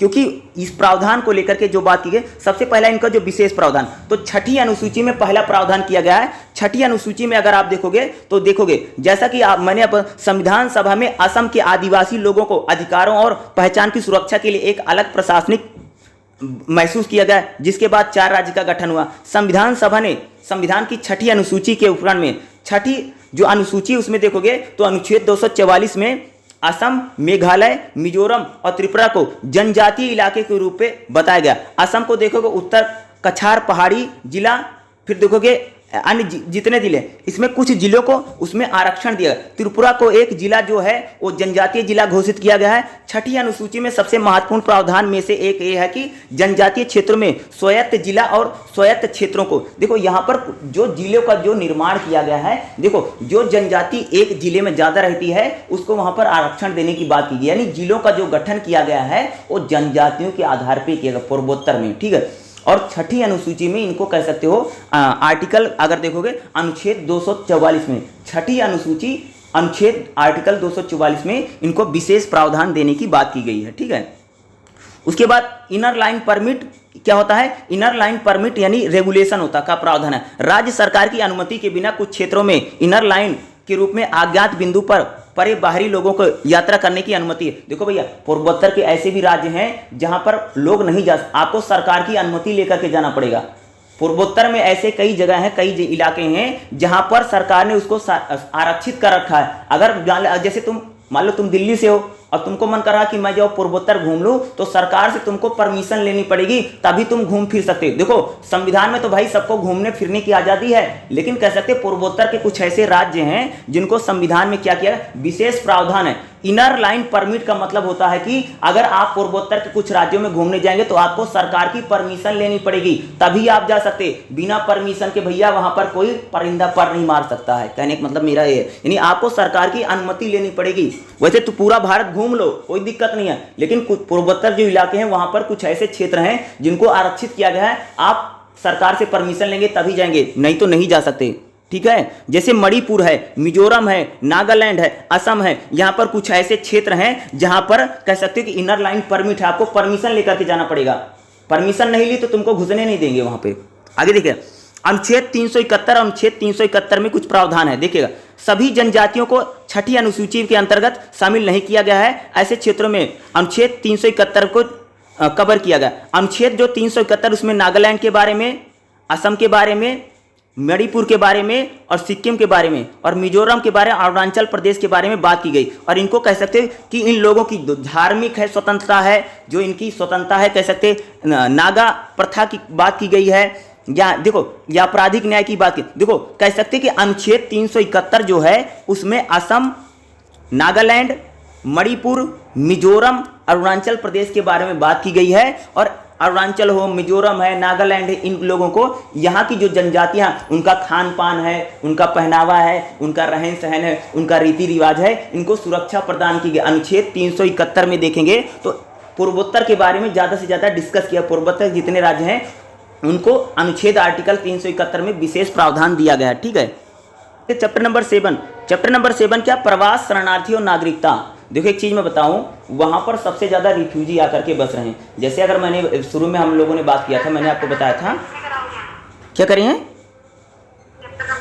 देखिएगा अगर हम बात करें प्रवासन, प्रवासन का मतलब है कि यहाँ पर लोग आकर के जो बस रहे हैं या यहाँ के लोग जाकर के जो आकर के, तो भाई यहाँ पर कोई बाहरी आदमी आकर के ना बसे, इसलिए भी कई प्रकार की चीजें की। दूसरा देखो बांग्लादेश के जो लोग हैं और दूसरा म्यांमार के जो लोग हैं, म्यांमार जो बर्मा जो पहले था, म्यांमार के लोग और बांग्लादेश के लोग आकर के अगर देखोगे पूर्वोत्तर के कई राज्यों में, असम की बात करूं, अरुणाचल की बात करूं, मणिपुर की बात करूं, मेघालय की बात करूं, तो यहाँ पर आकर के लोग रिफ्यूजी हैं यानी शरणार्थी हैं। तो शरणार्थी इतना आकर के यहाँ पर बस रहे हैं कि एक प्रकार से वहाँ पर समस्या खड़ी हो जा रही है, ठीक है। तो रिफ्यूजियों को लेकर के एक विशेष प्रावधान किया गया। दूसरा नागरिकता को लेकर के विशेष प्रावधान। नागरिकता को लेकर के इसलिए बात होती है क्योंकि भाई मान लिया अगर बांग्लादेश का आदमी कोई आकर के बस जाएगा, अगर बांग्लादेशी रहने लग जाएंगे तो यहाँ के जो मूल निवासी हैं उनको लेकर के समस्या रही। आप सबने एक चीज एनआरसी सीए सुना होगा ना, जब एनआरसी सीए का जो पूरा मुद्दा चल रहा था वो पूर्वोत्तर से उठा यह इशू है, असम से इशू उठा था स्टार्टिंग में। तो भाई एक बात कीजिए, जब 1971 की लड़ाई में बांग्लादेश से निकल करके काफ़ी लोग असम में आ गए या पूर्वोत्तर के राज्यों में आकर के बस गए थे, तो भाई पूर्वोत्तर के राज्यों में जो रहता था जो वो आदमी क्या, उसके जो अधिकार हैं, जो राइट हैं, अगर आपके घर में कोई बाहरी आदमी आकर के रहने लग जाएगा तो क्या होगा, आपके जो अधिकार हैं कम हो जाएंगे, चीजें बढ़ जाएंगी, संसाधन कम हो जाएंगे ना भाई। बाहरी आदमी आकर के जब रहने लग जाएगा तो क्या होगा, तो बाहरी आदमी को निकाला कैसे जाएगा, इसलिए वहां पर नागरिकता का विशेष प्रावधान किया गया है। और नागरिकता में देखो नागरिकता को लेकर के बड़ा डिस्कस हो रहा है कि हम नागरिकता को किस प्रकार से रखें। तो नागरिकता को लेकर के बात हो रही है कि भाई कैसे निकालोगे, यानी जो बाहर के लोग आकर के, जैसे म्यांमार की बात करूं, अभी तुम सबने सुना कि काफी लोग आकर के वहां पर जो वहाँ पर म्यांमार में हो गया था, काफ़ी लोग आकर के यहाँ पर भी बस गए थे। ठीक है, तो ये जो बांग्लादेश का इशू था, बार बार तुम बांग्लादेशी बार बार आकर के बस रहे हैं। ठीक है, तो इसको किस प्रकार से, यानी सिटीजनशिप का जो इशू है काफ़ी उठ रहा, क्योंकि भाई जो मूल निवासी हैं, जो बाहरी हैं, इनमें नागरिकता कैसी होगी। तुम सबने सुना, पता नहीं कितना बांग्लादेश का आदमी आकर के यहाँ पर आधार कार्ड बनवा ले रहा, नागरिक बन जाता है। आधार कार्ड पता नहीं कितने फर्जी बनवा रहे हैं लोग। ठीक है, तो इस पर कैसे हम इशू लगाएं और नागरिकता को कैसे फिक्स करें। इसलिए देखो 1971 में जितने लोग बांग्लादेश से हैं उनको बाहरी माना जाता है। ठीक है, क्योंकि बांग्लादेश से निकल करके आकर के पूर्वोत्तर के राज्यों में आप बस गए, तो भाई यहां पर प्रवासन, शरणार्थी और जो नागरिकता सबसे बड़ा इशू बना हुआ है। ठीक है, क्योंकि यहाँ के नागरिक चाहते हैं, जो यहाँ के मूल लोग हैं वो कहते हैं बाहरी को बाहर निकालो। भैया बाहरियों के लोगों को कैसे निकालोगे, क्योंकि रिफ्यूजी, देखो जो बांग्लादेश है, जो म्यांमार है, यहां से लोग, जब वहां के लोगों पर दमन होता है, अत्याचार होता है, तो लोग निकल कर क्या पूर्वोत्तर के राज्यों में आते हैं। तो भैया यहाँ पर रिफ्यूजियों को लेकर के एक बड़ा इशू है। शरणार्थी जो होते हैं ये आकर के यहाँ पर बस जाते हैं, ये बड़ा इशू है। इसलिए यहाँ पर संघर्ष होता है, लड़ाई होती है, झगड़े होता है। और अभी देखो रहे मणिपुर जल रहा है, या असम में इतना प्रकार का डिस्प्यूट जो होता है, इतने झगड़े होते हैं। दूसरा, नागरिकता देखोगे तो पूर्वोत्तर में लेकर के एक बड़ा इशू बना हुआ है। प्रवासन, बड़ी संख्या में आकर लोग यहाँ पर निवास कर रहे हैं। इससे कहते यहाँ की जो सभ्यता, संस्कृति, कल्चर है वो भी खराब हो रही, और यहाँ पर नागरिकता है, ये बाहरी लोग आकर के जो बस रहे हैं, यहाँ पर जो शरण ले रहे हैं, रिफ्यूजी जो आ रहे हैं, उससे कह सकते हैं कि यहाँ पर शरणार्थी एक बड़ा मुद्दा बना है। दूसरा, नागरिकता पूर्वोत्तर की सबसे बड़ा इशू बना है, कि खास तौर से बाहरी लोग आकर के जो यहाँ पर निवास करते हैं। एनआरसी सीए में देखा होगा ना तुम सबने कि एनआरसी सीए का था, यही था कि भाई जो असम में जो लोग आकर के बस गए हैं उनको हम लोग कैसे निकालें। भाई असम के मूल निवासी कौन है, असम का मूल निवासी कौन है, असम में कौन से बाहर से आकर के लोग बस गए, इनको कैसे आप डिफाइन करोगे ना। तो डिफाइन करना भी क्या है, बहुत जरूरी है। हम कैसे डिफाइन करें, इसलिए देखो कि पूरा यहाँ पर रजिस्टर बना है। ठीक है, एनआरसी जैसे रजिस्टर बना, नागरिकता रजिस्टर भी बना ना, तो भाई कौन कौन से नागरिक है उनको पूरा नाम लिखो, उनका रजिस्टर बनाओ। ठीक है, इसलिए सारा काम हो रहा, क्योंकि यहाँ पर शरणार्थी कह सकते हो, रिफ्यूजी वाला मुद्दा और नागरिकता वाला मुद्दा सबसे ज्यादा पूर्वोत्तर में उठ रहा है। ठीक है, हेलो, चैप्टर नंबर 8 है स्वायत्ता आंदोलन। स्वायत्ता आंदोलन का मतलब यहाँ पर आजादी को लेकर के किस प्रकार के आंदोलन चले हैं। ठीक है, तो यहाँ पर देखोगे, सबसे ज्यादा देखोगे ना जो नागालैंड के लोग हैं, ठीक है, नागालैंड या मणिपुर का जो ऐसा इलाका है, नागालैंड मणिपुर, जो बार बार स्वतंत्रता की बात करते हैं, काफी लोग तो भारत में रहना ही चाहते। देखो यहाँ पर कई प्रकार के हमें विद्रोह देखने को मिलता है, क्योंकि बार बार क्या करते हैं, विद्रोह कर देते हैं, विद्रोह देखने को मिलता है। दूसरा, पर्वतीय आंदोलन, यानी पर्वतों की सुरक्षा हो, सेफ्टी हो, इसको लेकर के अगर आप देखेंगे पूर्वोत्तर में काफी हैं, क्योंकि जो पर्वतीय इलाके हैं यहाँ के लोगों की सभ्यता, संस्कृति, कल्चर बनाए, या जो पर्वतीय इलाके हैं यहाँ की जो वन संपदा है वो बनी रहे, या वो, क्योंकि जंगल में लोग रहते, ज्यादा से जंगल लोग रहते हैं, यानी ये कहते हैं भाई जंगल ना साफ हो, जंगल जमीन इनके लिए बड़ा इशू बना है, इसलिए कई बार। दूसरा, असम के मैदानी जातियों में जैसे बोडो आंदोलन है, तो जनजातियां हैं वो अपनी सभ्यता, संस्कृति, कल्चर को बचाने के लिए तमाम तरह के आंदोलन कर रही हैं, ताकि उनकी स्वतंत्रता उनकी बनी रहे। अरे भैया, उनकी जाति ना खत्म हो जाए, उनकी भाषा ना खत्म हो जाए, उनकी संस्कृति, सभ्यता, कल्चर बना रहे, जीवित रहे। ठीक है, इसीलिए सारा काम हो रहा। तो स्वायत्ता को लेकर के क्या करते हैं, एक बात बताओ, जब बांग्लादेशी आकर के बस जाएगा तो उनकी सभ्यता कहाँ जाएगी, उनकी कहाँ जाएगी बताओ। एक बताओ, असम में जो लोग रहते हैं, असम में मान लो कि जितने लोग थे उसमें मान लो खूब सारे लोग अगर बांग्लादेश से आ जाएंगे, तो असम की जो सभ्यता, संस्कृति, कल्चर हो, क्या हो, कहीं बचेगा ही नहीं, खत्म हो जाएगा एक दिन। ठीक है, मिलावट हो जाएगी। तो इसलिए स्वायत्ता आंदोलन देखोगे पूर्वोत्तर में, अभी देखोगे ना बार बार पूर्वोत्तर के राज्य जलते रहते, पूर्वोत्तर में इतना सारा होता रहता है, क्योंकि मोस्टली जो नेशनल मीडिया उतना ज़्यादा खबर करता नहीं है। अभी देखा मणिपुर को लेकर के इतनी हिंसा हो रही, लेकिन मणिपुर को बहुत ज़्यादा लोगों ने कवर नहीं किया है। अगर आप नेशनल मीडिया को देखेंगे, मैं किसी की बात करूँ, चाहे नेशनल मीडिया हो, चाहे आप किसी को उठा करके देखो, अगर आप देखेंगे हिंदू जो है शायद वो कवर करते होंगे, बाकी तो लोग शायद इंडियन एक्सप्रेस कवर करता है, बाकी लोग तो कवर ही नहीं करते हैं। खासतौर से जो हिंदी के अखबार हो तो कभी कवर ही नहीं करते पूर्वोत्तर को लेकर के। अब किसी को उठाकर देख लो, पूर्वोत्तर को लेकर के कितनी रिपोर्ट हुई है, रिपोर्ट ही नहीं होती है। ठीक है, लेकिन वहां पर जो जनजाति हैं काफी आंदोलन होता है, और इस प्रकार की चीजें काफी होती है, समय समय पर होती हैं। ठीक है, स्वायत्ता आंदोलन को लेकर के, जैसे मैंने बोला कि जो नागा जनजाति है, नागा लोग कहते हैं कि हमारा अलग देश, क्योंकि वो लोग कहते हैं कि काफी दिक्कत है, एक तो भाई उनकी सभ्यता, संस्कृति, कल्चर बना रहे। ठीक है, दूसरा वो काफी लोग तो भाई भारत के साथ रहना भी नहीं, सच्चाई रियलिटी में बात बता रहा हूँ। ठीक है, क्योंकि उनको लगता है कि हमारी जो सभ्यता, संस्कृति भारत के साथ सेम नहीं। नागा जो जाति है, जो नागालैंड है, नागालैंड पूरा एक बिल्कुल अलग इनका सारी चीज़ें हैं, सभ्यता संस्कृति नागा है, ठीक है। तो नागालैंड जो है अगर देखोगे तो ये भी यहाँ पर काफ़ी इशू बना हुआ है, ठीक है। लेकिन पूर्वोत्तर के राज्यों में एक तो डेवलपमेंट और विकास भी बहुत ज़्यादा नहीं हुआ अगर हम देखेंगे। लेकिन जब से सरकारें तो डेवलपमेंट या विकास के जो कार्य हैं उनको सरकार क्या कर रही है, ज़्यादा से ज़्यादा करने का। जब से देखा होगा मोदी सरकार आई, अगर आप देखेंगे तो पूर्वोत्तर को लेकर के कई सारे काम हो रहे हैं। वहाँ पर देखा पूर्वोत्तर के कई सारे मंत्रियों को भी बनाया गया ताकि हम पूर्वोत्तर में ज़्यादा से ज़्यादा विकास कर सकें। खासतौर से जब से नरेंद्र मोदी की सरकार आई है, मैं एजुकेशन की बात कर रहा हूं, तो अगर आप देखेंगे तो काफ़ी हम काम कर रहे हैं। जैसे पूर्वोत्तर को लेकर के वहाँ पर विकास कामों को लेकर के जब से असम बना, असम में जब से वहाँ पर सरकार बनी है तो इसको लेकर के एनआरसी सीए का जो मुद्दा सबसे बड़ा इशू असम का बना था, वहाँ पर जैसे एनआरसी की बात हुई, नेशनल रजिस्टर बनाने की बात हुई, तो इस सरकार इस सारे काम को कर रही है। और खास तौर से मणिपुर जो जल रहा है इसको भी ठीक करने का प्रयास सरकार की तरफ से हमेशा रहता है। तो यहाँ की सभ्यता संस्कृति जो कल्चर है या यहाँ पर हम शांति बहाली कैसे कर सकें, तमाम तरह के जो प्रयास हैं लगातार हो रहे हैं, ठीक है। यानी जो वहां पर आंदोलन और जो सारे संघर्ष हो रहे हैं उनको हम शांत कर सकें, ठीक है।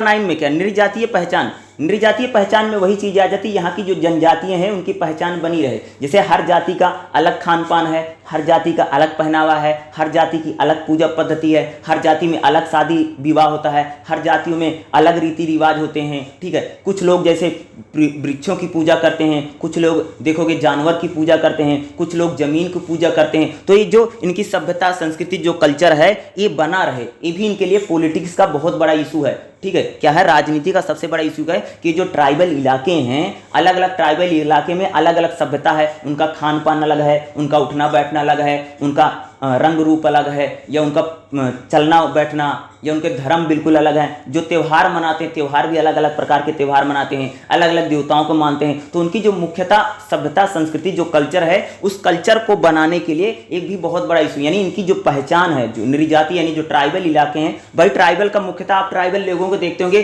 तो ज़्यादातर कैसे होते हैं, इनकी अलग अलग जाति है, अलग अलग शादी विवाह भी इनमें अलग अलग प्रकार से चलता है, रिलेशन भी अलग प्रकार से यहाँ पर बनते हैं, ठीक है। ज़्यादातर जंगलों में रहते हैं या जंगलों में निवास करते हैं, इनका खान पान पहनावा रंग रूप बिल्कुल अलग होता है। तो ये इनका जो खान पान है, रंग रूप है, जो पहनावा है, यानी जो इसमें नृजातीयता है, यानी अलग अलग जातियों में जो अलग अलग खान पान है, पहनावा, मैरिज भी अलग अलग प्रकार से होती है, विवाह करने के तौर तरीके भी अलग अलग हैं, सभ्यता संस्कृति बिल्कुल अलग है, पूजा पद्धति इनकी अलग अलग है, ठीक है, त्यौहार अलग अलग प्रकार के मनाते हैं। तो इन सब चीज़ों को लेकर के यहाँ पर काफ़ी राजनीति होती है ताकि ये चीज़ें जो मैं बता रहा हूँ ये चीज़ें भी बची रहें। ये नहीं कि भाई अगर कोई आदिवासी या कह सकते जनजाति है वो एक दिन खत्म हो जाए उसकी सभ्यता संस्कृति, क्योंकि जो जनजातियाँ होती इनका सभ्यता संस्कृति इनका लिए पहचान है, इसकी यानी पहचान को लेकर के राजनीति बहुत होती, पहचान की आइडेंटिटी पॉलिटिक्स हम जिसको बोलते हैं। बीपीएससी 143 वाली जब बुक चलेगी तो वहाँ पर मैं बताऊँगा आइडेंटिटी पहचान। जैसे आप पहचान आधारित राजनीति पता किसको, जैसे कोई दलित की राजनीति कर रहा है, कोई किसान की राजनीति कर रहा है, कोई पिछड़ों की राजनीति कर रहा है, कोई महिलाओं की राजनीति कर रहा है, उसी प्रकार से अगर आप देखेंगे तो पूर्वोत्तर में जनजातियों की राजनीति बहुत, यानी ट्राइबल की राजनीति बहुत ज़्यादा, यानी पहचान आइडेंटिटी पॉलिटिक्स बहुत ज़्यादा पूर्वोत्तर में। जैसे उत्तर भारत में अगर आप लोग आएंगे तो यहाँ पर कोई ब्राह्मण की राजनीति करता है, ठीक है, कोई दलितों की राजनीति कर रहा है, कोई छात्रों की, महिलाओं की, किसानों की, इस प्रकार से इसको हम क्या बोलते हैं, आइडेंटिटी पॉलिटिक्स, यानी पहचान आधारित राजनीति।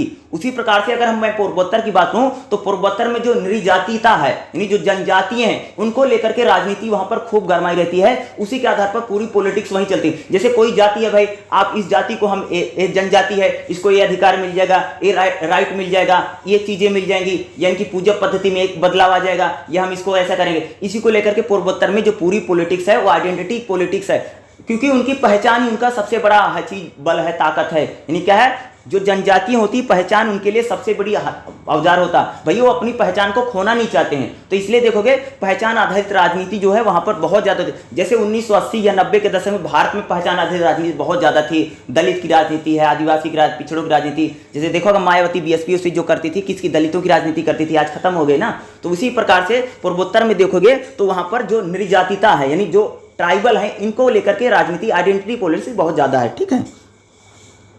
चैप्टर नंबर 10 क्या है, राजनीतिक दल और दलीय व्यवस्था। राजनीतिक दल और दलीय व्यवस्था में अगर आप देखें किस प्रकार से यहाँ पर राजनीतिक दल हैं, तो राजनीतिक दल मोस्टली देखोगे तो जो केंद्र में सरकार रहती है उसी का ज़्यादातर वहाँ पर पार्टियाँ जीत करके आती हैं। लेकिन वहाँ पर जो राजनीतिक दल हैं किस आधार पर बने हैं, जनजातियों के आधार पर। जो जनजातियाँ हैं उनकी राजनीति करते हैं या उनकी पहचान को लेकर के बात। जैसे राज्यों में देखो, जैसे राजनीतिक दल व्यवस्था, जैसे असम है, मेघालय है, सिक्किम है, मिजोरम है, तो यहाँ पर जो राजनीति होती है, राजनीतिक दल हैं वो जनजातियों उनको लेकर के ज़्यादातर क्या करते हैं, वो राजनीति करते हैं। यहाँ के दलों की अगर मैं कार्यक्रमों की बात करूँ तो जनजातियों को लेकर के जल है, जंगल है, ज़मीन है, या उनको कौन कौन से अधिकार मिलेगा, या इनकी सुरक्षा सेफ्टी का जो इशू है, ये यहाँ पर एक बड़ा मुद्दा बना रहता है। ठीक है, दूसरा यहाँ की क्षेत्रीय अखंडता बनाए रखेंगे। ठीक है, हम लोग बताए ना कि जैसे यहाँ पर कई सारे क्षेत्रों को आरक्षित कर दिया गया, आप घूमने जाएंगे तो आपको परमिशन लेकर के जाना पड़ेगा, विदाउट परमिशन के आप जा नहीं सकते हैं कई सारे इलाकों को लेकर के। ठीक है, दलों का प्रभुत्व यहाँ पर जो हमारे क्षेत्रीय दल हैं, जैसे जैसे बीजेपी, कांग्रेस है, उसका प्रभुत्व पूर्वोत्तर में हमें दिखाई देता, लेकिन वहाँ के कुछ ऐसे दल हैं जो वहाँ की जनजातियों ने बना रखे हुए, उनके यानी वहाँ पर क्षेत्रीय यानी नेशनल, अगर नेशनल पार्टियाँ भी हैं और वहाँ की जो स्टेट पार्टी है वो भी वहाँ पर हमें दिखाई देती हैं। ठीक है, तो जैसे असम को लेकर के बात करूँ तो असम में देखो प्रेजेंट टाइम में लंबे समय से बीजेपी की सरकार है, उससे पहले कांग्रेस की सरकार थी, तो वहाँ पर जो राजनीति होती है तो बाहरी और भीतरी, यानी असम में ज़्यादातर जो पॉलिटिक्स अगर आप देखेंगे किस प्रकार से हमें दिखाई देती है, वहाँ पर यह है कि जो बांग्लादेशी आकर के बस गए हैं उनको कैसे निकाला जाए, ये बड़ा इशू बना हुआ है अगर आप असम की बात करोगे। ठीक है, मेघालय की बात करें या मिजोरम या उसकी बात करूं तो यहाँ पर देखोगे तो जो केंद्र में सरकार रहती है वही सरकार अगर आप देखेंगे तो राज्य में भी हमें वही सरकारें दिखाई देती हैं। देखो जब तक 10 साल केंद्र में कांग्रेस थी तो पूर्वोत्तर के ज़्यादातर राज्यों में कांग्रेस की सरकारें जीत करके आती थी। प्रेजेंट टाइम में अगर आप 10 साल से 8-9 साल से देख रहे हैं, जब से मोदी सरकार है तब से देखोगे पूर्वोत्तर के जितने राज्य हैं, मैं असम की बात करूँ या अरुणाचल प्रदेश की बात करूँ, त्रिपुरा की बात करूँ या मेघालय या मिजोरम की बात करूँ, तो ज़्यादातर राज्यों में अगर आप देखेंगे तो वहाँ पर भारतीय जनता पार्टी या उसके जो दल हैं या गठबंधन की सरकारें हमें वहाँ पर ज़्यादा दिखाई देते हैं। और यहाँ पर जो राजनीति है ज़्यादातर कह सकते हो कि जनजातियाँ जो हैं उनकी पहचान को लेकर की जो राजनीति है वही हमें ज़्यादा दिखाई देती है। ठीक है, जैसे छात्र आंदोलन, यहाँ पर छात्र आंदोलन जैसे देखोगा कि जैसे असम में छात्रों ने काफ़ी आंदोलन किए, तो जैसे असम है, मेघालय है, अरुणाचल है या अन्य राज्य हैं, यहाँ पर हमें स्टूडेंट पॉलिटिक्स भी काफ़ी दिखाई देती, जो छात्र होते जो यूनिवर्सिटियाँ हैं वहाँ पर भी काफ़ी आंदोलन हमें दिखाई देते, यानी वहाँ के आंदोलनों में छात्रों का एक बड़ा इशू रहा है, या वहाँ के जो छात्र हैं उन्होंने आंदोलन में कह सकते हो भाई बढ़ चढ़ करके भाग लिया है। तो मोस्टली असम में बात करोगे, असम में छात्र राजनीति बहुत ज़्यादा गरमाई रहती थी। देखो आंदोलन में छात्रों की जो भागीदारी है, तो जैसे कई सारे छात्र यूनियन है, जैसे आप देखोगे असम स्टूडेंट यूनियन है, आंसू जिसको हम बोलते हैं। ठीक है, या जो बनी है ये काफ़ी इम्पोर्टेंट है। जैसे यहाँ पर देखोगे आंसू है, फिर आसुम है या DSA है, ठीक है, ACS है, यानी स्टूडेंट यूनियन कौन कौन सी, इनका थोड़ा सा नाम आपको याद रखना है। जैसे असम में सारी क्या है, स्टूडेंट यूनियन, ये शॉर्ट फॉर्म अगर आप इनकी याद कर लेंगे तो आपके लिए समझ में आ जाएगा कि असम में खासतौर से असम में स्टूडेंट पॉलिटिक्स हमें ज़्यादा दिखाई देती है। उसी प्रकार से अगर आप मेघालय की बात करो तो यहाँ पर मेघालय में सिर्फ एक है संगठन खासी छात्र संघ।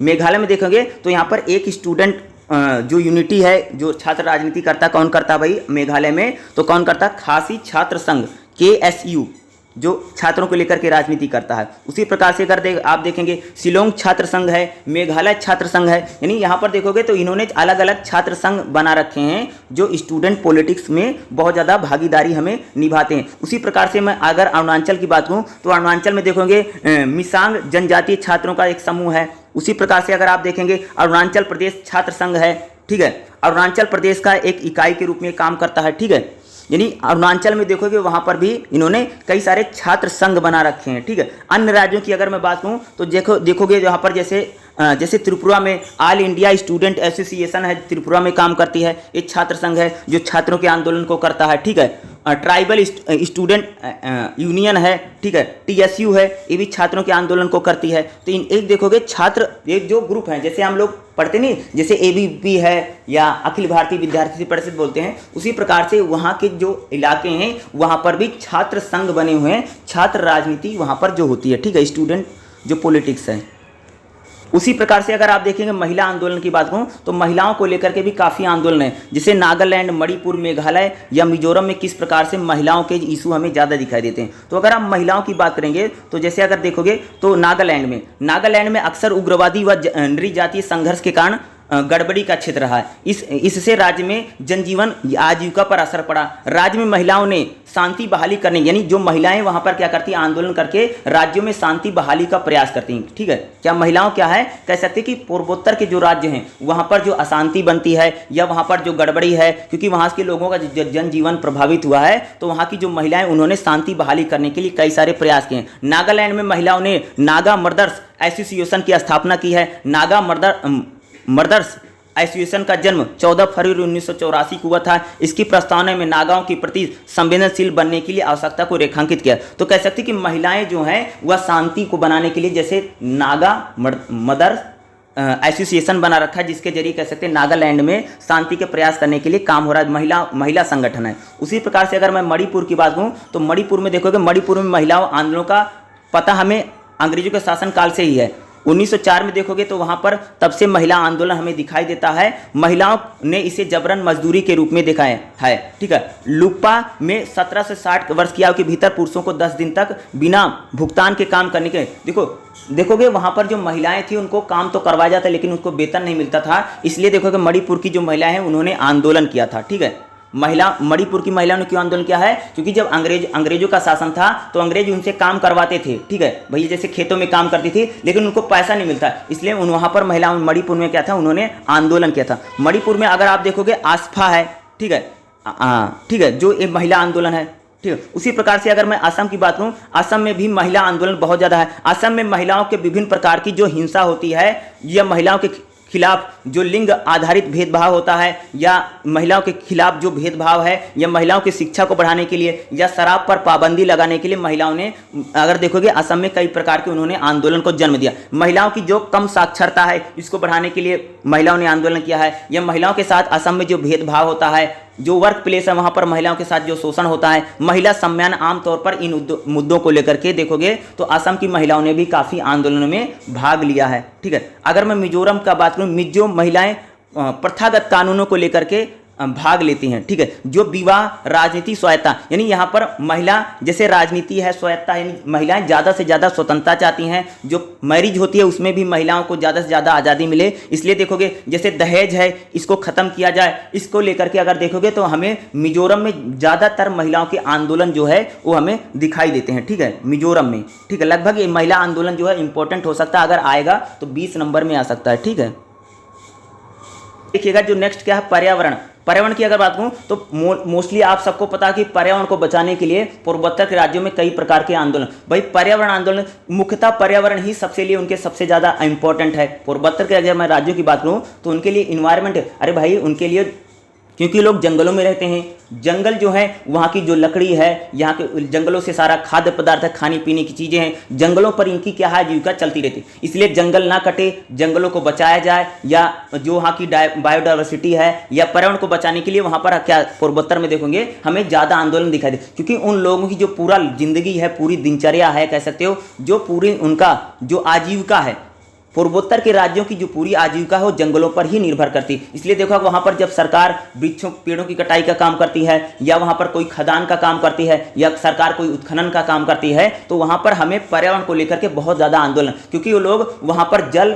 या जंगल जो है उनको काटने के लिए बिल्कुल मदद कर रहा है। नहीं, सरकार अगर सोचती कि भाई हम सड़क बना ले, तो अगर सरकार सड़क बनाएगी तो क्या करेगी, पेड़ों को काटेगी। तो सरकार जब पेड़ काटने जाती तो वहाँ पर हमें काफ़ी इन्वायरमेंट को लेकर के काफ़ी आंदोलन हुए हैं। तो पूर्वोत्तर में अगर आप देखो, क्योंकि उन लोगों का जो पूरा जीवन है वो जंगलों पर ही निवास करता है, यानी वो जंगल जो है, यानी जो उनकी पूरी रोजी रोटी है, जो पूरी लाइफ है वो जंगलों पर डिपेंडेंट है। भाई जो सरकार जब, जैसे मान लो सरकार को कंपनी लगानी है, सरकार को अगर कोई अन्य काम करना है, या कोई फैक्ट्री कंपनी लग रही है, या मान लो कोई भी सड़क बननी है, क्योंकि यातायात को, क्योंकि दुर्गम इलाका, क्योंकि आने जाने, क्योंकि पूरा पहाड़ी इलाका है, तो वहां पर सरकार जो रोड बनाएगी या रास्ते बनाएगी, तो रास्तों रोडों को बनाने के लिए भाई पेड़ों को तो काटना ही पड़ेगा, बिना पेड़ काटे तो काम चलेगा नहीं। तो इस ऐसी समय में समस्या क्या आती है कि वहां के जो लोग हैं, तमाम तरह के पर्यावरण आंदोलन हमें ज्यादा दिखाई दे, क्योंकि ज्यादातर वहां की जो लोगों की निर्भरता वो पेड़ों वृक्षों से है, जंगलों से है। इन्वायरमेंट उनके लिए बहुत इंपॉर्टेंट है, क्योंकि वो ज्यादातर लोग जंगलों में ही रहते हैं। अरे जो आदमी जंगल में रहेगा, जंगल कट जाएगा तो रहेगा कहां पर, इसलिए वहां पर जब जंगल कटते हैं या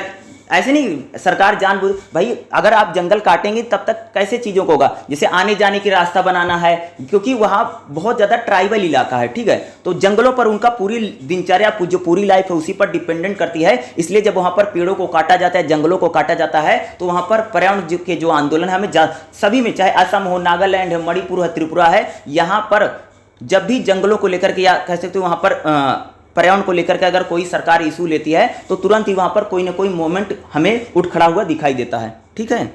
नेक्स्ट चैप्टर है क्या है, मानव अधिकार आंदोलन। मानव अधिकार आंदोलन की बात करूँ तो वहाँ पर जो ह्यूमन राइट्स है, क्योंकि वहाँ पर काफ़ी लोगों को लगता है कि यहाँ पर जो मानवीय अधिकार है वो उसके सरकार जाती कर रही है। तो मानव अधिकार आंदोलनों की अगर बात करूँ तो भी हमें, अगर आप देखेंगे तो पूर्वोत्तर में हमें ज़्यादा दिखाई देते हैं, ठीक है। मानव अधिकार जो ह्यूमन राइट्स है उसको लेकर के हमें यहाँ पर ज़्यादा आंदोलन दिखाई देते हैं। अगर जैसे मैं बात करूँ, अगर आप देखेंगे तो इसमें जैसे पूर्वोत्तर भारत में मानव अधिकार को लेकर के, जैसे असम में बात करूँ तो यहाँ पर जो चरमपंथी है उनको लेकर के अर्धसैनिक बलों का बहुत ज़्यादा प्रयोग हो रहा। देखो असम के लोग बार बार आरोप लगाते हैं कि यहाँ पर जो अर्धसैनिक बल है, क्योंकि वहाँ पर सीआरपीएफ को जो लगा रखा है, ठीक है, या आपने जो अन्य सीमा विवाद जो है इसको लेकर के काफ़ी होता है, क्योंकि वहाँ पर देखोगे सीआरपीएफ या ज़्यादा आपने लगा रखी है, जो भारतीय सेना ज़्यादा ले गई है, तो इसको लेकर के कई बार आरोप लगता है कि आप वहाँ पर एक प्रकार से जो मानव अधिकार है, ठीक है, जो ह्यूमन राइट्स कमीशन है वो बार बार और लग रहा था कि वहाँ पर अत्याचार हो रहा है इस प्रकार से। इसलिए वहाँ पर देखो अपहरण है, हत्या है, लूटपाट है या बम विस्फोट है, इस प्रकार की जो घटनाएं हैं ज़्यादा घट रही हैं, या हिंसा ज़्यादा हो रही है, महिलाओं के साथ जो भेदभाव हो रहा है, इसको लेकर के अगर आप वहाँ पर देखेंगे तो ह्यूमन राइट्स कमीशन, मानव अधिकार आंदोलन भी वहाँ पर हमें ज़्यादा उठते हुए दिखाई देते हैं। अगर मैं अरुणाचल की बात करूँ, अरुणाचल में देखोगे तो वहाँ पर जो जैव विविधता है, बायोडाइवर्सिटी है, बांधों का जो निर्माण कार्य है, इसके कारण लोगों को एक स्थान से दूसरे स्थान तक जब जाना पड़ता है तो वहां पर भी मानव अधिकार आंदोलन हमें ज्यादा दिखा। मानव अधिकार आंदोलन का मतलब होता है कि जब लोग, ठीक है, जब जैसे मैंने बोला कि लोगों को लग रहा कि भाई यहाँ पर सेना ज़्यादा, आपने आर्मी ज़्यादा लगा रखी है, या आपको सेना कम करनी चाहिए, या कह सकते हैं कि जो आप पेड़ों को ज़्यादा कर रहे हैं, वृक्षों को आप ज़्यादा काट रहे हैं, तो इसको कम कीजिए। तो ह्यूमन जो राइट्स है उसको लेकर के जो बातें वहाँ पर ज़्यादा हो रही हैं, ठीक है। तो ह्यूमन राइट्स अधिकार, मानवाधिकार के जो आंदोलन है वह भी अगर आप देखोगे हमें ज़्यादा दिखाई देते हैं। जिस प्रकार से अगर मैं मणिपुर की बात करूँ तो वहाँ पर देखोगे जो वहाँ पर विद्रोह हो जाते हैं उसको लेकर के, मणिपुर में अगर देखोगे 1949 में भारतीय संघ के रियायत में विलय करने के खिलाफ, यानी जैसे मणिपुर को जब मिलाया गया था भारत में तो वहाँ के लोगों ने विद्रोह कर दिया था, यानी एक प्रकार से संघर्ष कर दिया था, वो भारत के साथ मिलना नहीं। इसलिए देखा होगा मणिपुर में अभी देखोगे कितनी सारी हिंसा हो रही है, ठीक है। तो मणिपुर की जो हिंसा है वो एक प्रकार से पूरा ट्राइबल इलाका है, ठीक है। तो उस ट्राइबल इलाके में अगर आप देखोगे जैसे महिलाओं के नग्न खड़े होकर के विरोध किया, इस प्रकार से, यानी वो लोग महिला आंदोलन जो है वो भी रहा। साथ में वहाँ पर देखो जैसे शर्मिला ने नवंबर 2000 में असम राइफल के 10 लोगों से गोली मारकर हत्या करने के विरोध में अनशन शुरू किया था, क्योंकि जैसे असम राइफल जो है, क्योंकि वहाँ पर जो लगा रखी है उसको लेकर के कि असम राइफल के जो लोग हैं वो वहाँ के लोगों पर अत्याचार करें, या जिस प्रकार से वहाँ पर चीज़ें, इसको लेकर के वहाँ पर देखोगे तमाम तरह के जो मानवाधिकार आंदोलन है ज़्यादा हमें दिखाई देते हैं, ठीक है।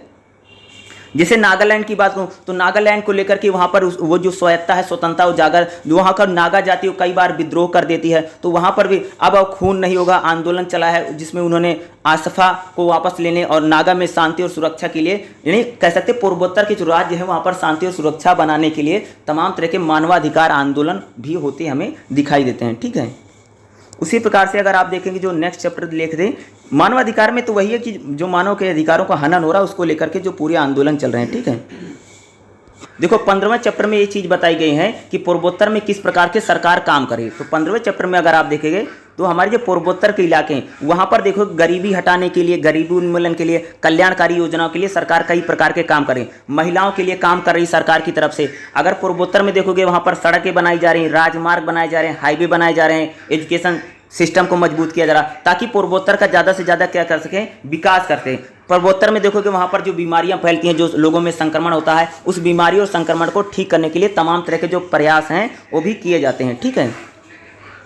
जो नेक्स्ट चैप्टर है, चैप्टर नंबर क्या 16, चैप्टर नंबर जो 16 है, यहाँ पर क्या बात की कि आर्थिक विकास को लेकर के। तो पूर्वोत्तर में जो उद्योग धंधे लग रहे हैं, जो कंपनी लग रही, जो इंडस्ट्री लग रही, ताकि पूर्वोत्तर का विकास हो के साथ में अगर आप देखोगे जो एग्रीकल्चर सेक्टर है, पहले एग्रीकल्चर सेक्टर पूर्वोत्तर में बहुत ज़्यादा होता नहीं था, कृषि काम बहुत ज़्यादा थे, तो सरकार की तरफ से कई सारे प्रयास किए जा रहे हैं। जैसे वहाँ पर देखोगे सिंचाई को लेकर के, यहाँ पर देखो जो दुर्गम इलाके हैं उनको बराबर किया जा रहा है, समतल किया जा रहा है, या जो पहाड़ी इलाके हैं पहाड़ियों को काट काट करके उसको कृषि योग्य बनाया जा रहा है। ये सरकार के सारे प्रयास, क्योंकि ये सारे प्रयास व्यक्तिगत लेवल पर या कोई पर्सनल लेवल पर नहीं कर सकता, क्योंकि इसमें सरकार का बड़ा रोल है। जब तक सरकार नहीं करे तब तक आप उन चीज़ों को नहीं कर सकते। जैसे मैं इंडस्ट्री की बात करूं तो वहां पर काफ़ी इंडस्ट्री लगाई जा रही है ताकि वहां का विकास और डेवलपमेंट हो सके। या वहां पर देखोगे जो नेचुरल रिसोर्स बहुत ज़्यादा है, जैसे वहां पर जैसे कोयला निकालने का काम हो रहा है, या वहां पर जो प्राकृतिक संसाधन वहां से लकड़ियां निकाली जा रही हैं ताकि उन इलाकों का ज़्यादा से ज़्यादा क्या हो सके, विकास हो सके। इसलिए देखो सारे जो आंदोलन हो रहे हैं, आंदोलनों का कारण क्या है भैया, आंदोलन इसीलिए हो रहे हैं क्योंकि प्रेजेंट टाइम पे अगर मैं 15-20 साल की बात करूं तो भारत सरकार जो देखोगे तो पूर्वोत्तर को डेवलप करने के लिए कई सारे प्रयास करे। अगर आप देखोगे अगर चीन की साइड से तो चीन ने बहुत ज्यादा डेवलप कर लिया है। चीन ने तो भाई कह सकते समुद्र में उन्होंने पुल बना दिया है।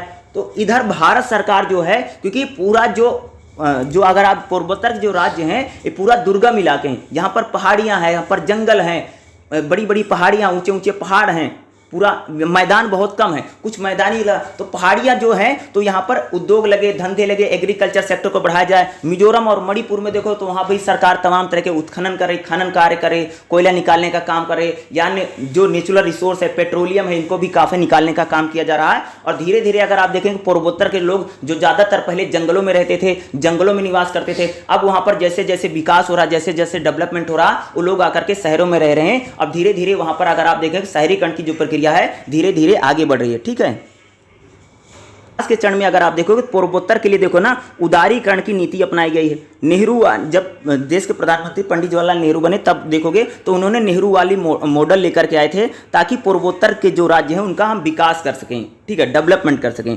उसी तहत देखोगे तो वहाँ पर असम से निकल करके मेघालय, त्रिपुरा, मणिपुर इन राज्यों का गठन किया गया था ताकि उन राज्यों का ज़्यादा, क्योंकि असम जो था बहुत बड़ा इलाका था, तो असम से निकाल करके जब नए नए राज्यों का गठन किया गया ताकि डेवलपमेंट और विकास की जो प्रक्रिया है उसको हम आगे बढ़ा सकें। पूर्वोत्तर के अगर राज्यों की बात करो तो वहाँ पर जो सहायता केंद्र देकर सरकार कई प्रकार की सहायता दे रही है। अगर आप देखेंगे सरकार जो वहाँ पर 90% अनुदान देती है, 10% ऋण दे करके विकास कामों को प्रोत्साहन देने के लिए अगर देखोगे वहाँ पर औद्योगिक लाइसेंस दिए जा रहे हैं। पूर्वोत्तर में माल निवेश के लिए वहाँ पर ढुलाई के माध्यम से काफ़ी काम हो रहा। 1996 देखोगे जब प्रधानमंत्री देवगौड़ा जी थे तो केंद्र सरकार ने वहाँ पर अपने बजट का 10% यानी भारत सरकार का जीडीपी के जो 10% है हम लोग वहाँ पर पूर्वोत्तर पर खर्चा कर रहे हैं ताकि वहाँ पर डेवलपमेंट या विकास के जो कार्य हैं हम उसको ज़्यादा से ज़्यादा कर सकें। ठीक है, अगर क्षेत्रीयों की बात करें तो वहाँ पर अगर आप देखेंगे तो वहाँ पर जो औसत विकास दर है 1980 में 4.4 थी,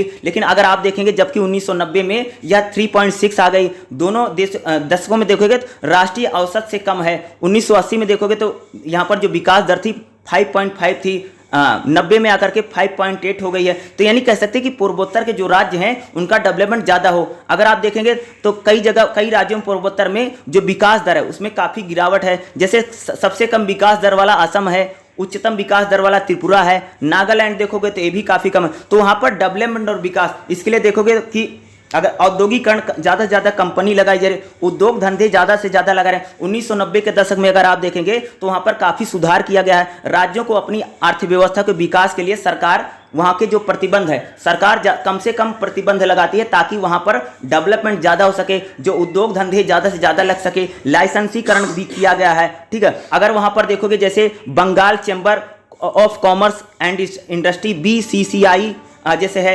industrial for north east region, ये लगाया गया ताकि वहाँ पर ज़्यादा से ज़्यादा उद्योग धंधे लग सकें ताकि वहाँ पर जो निर्माण के कार्य हैं या काम हो सके।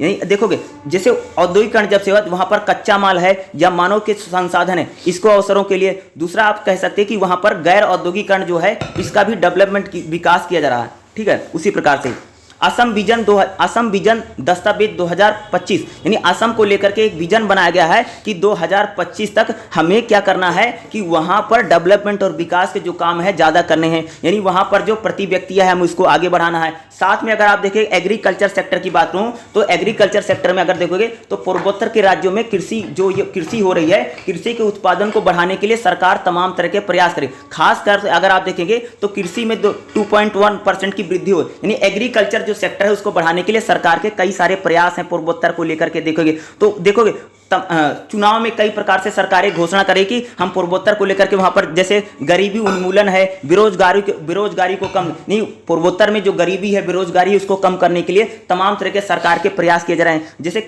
एग्रीकल्चर सेक्टर है, एग्रीकल्चर सेक्टर में देखोगे तो किसानों को लोन दे करके या किसानों को ज़्यादा से ज़्यादा मदद दे करके एग्रीकल्चर सेक्टर को बढ़ाने के भी कर सकते हैं, प्रयास कर रहा। उसी प्रकार से अगर आप देखेंगे मिजोरम और मणिपुर में देखोगे तो वहाँ पर देखोगे इन दोनों राज्यों में तो जो 60 मिलियन जो है जैसे इस प्रकार की जो संपदा है उसको बढ़ाने के लिए अगर आप देखेंगे मणिपुर के विकास के लिए कई सारी परियोजनाएं चलाई गई लेकिन विफल रहीं। उग्रवादियों के हस्तक्षेप के कारण सभी परियोजनाएं ठप पड़ रही हैं। यानी मणिपुर मिजोरम में देखो तो वहां पर बहुत ज्यादा उग्रवादी हैं या कह सकते हैं उग्रवाद ज्यादा है, यानी वहां के कुछ ऐसे ग्रुप हैं, ऐसे लोग हैं जो वहां पर डेवलपमेंट होना नहीं चाहते। लेकिन फिर भी अगर आप देखें सरकार तमाम तरह के प्रयास करेगी कि पूर्वोत्तर में हम ज्यादा से ज्यादा विकास या डेवलपमेंट ज्यादा से ज्यादा कर सके पूर्वोत्तर को लेकर के। लेकिन मिजोरम और मणिपुर ऐसे इलाके या ऐसे राज्य हैं जहां पर वहां पर उग्रवादी संगठन डेवलपमेंट कार्यों को काम पहुंचाने में कई प्रकार की बाधा उत्पन्न कर रहे हैं। लेकिन फिर अगर उसी प्रकार देखो पूर्वोत्तर के राज्यों में धीरे धीरे जो शहरीकरण की प्रक्रिया है वो आगे बढ़े, क्योंकि अब जैसे जैसे वहां पर डेवलपमेंट हो रहा, विकास हो रहा, वैसे वैसे लोग जंगलों से निकल करके अपने क्षेत्रों से निकल करके क्या शहरों की ओर बढ़ रहे हैं और धीरे धीरे शहरीकरण की अब वहां पर जैसे जैसे नए नए उद्योग धंधे लग रहे हैं, इंडस्ट्री लग रही, शहर बन रहे, नगर बने, धीरे धीरे शहरों और नगरों का जो निर्माण है, जो पहला पूरा ग्रामीण समाज था, पूर्वोत्तर के जो राज्य है पूरा ग्रामीण समाज था, गाँव में समाज ज्यादा रहता था, अब वह धीरे धीरे वहां पर शहरीकरण की प्रक्रिया है जो आगे बढ़ रही है। ठीक है।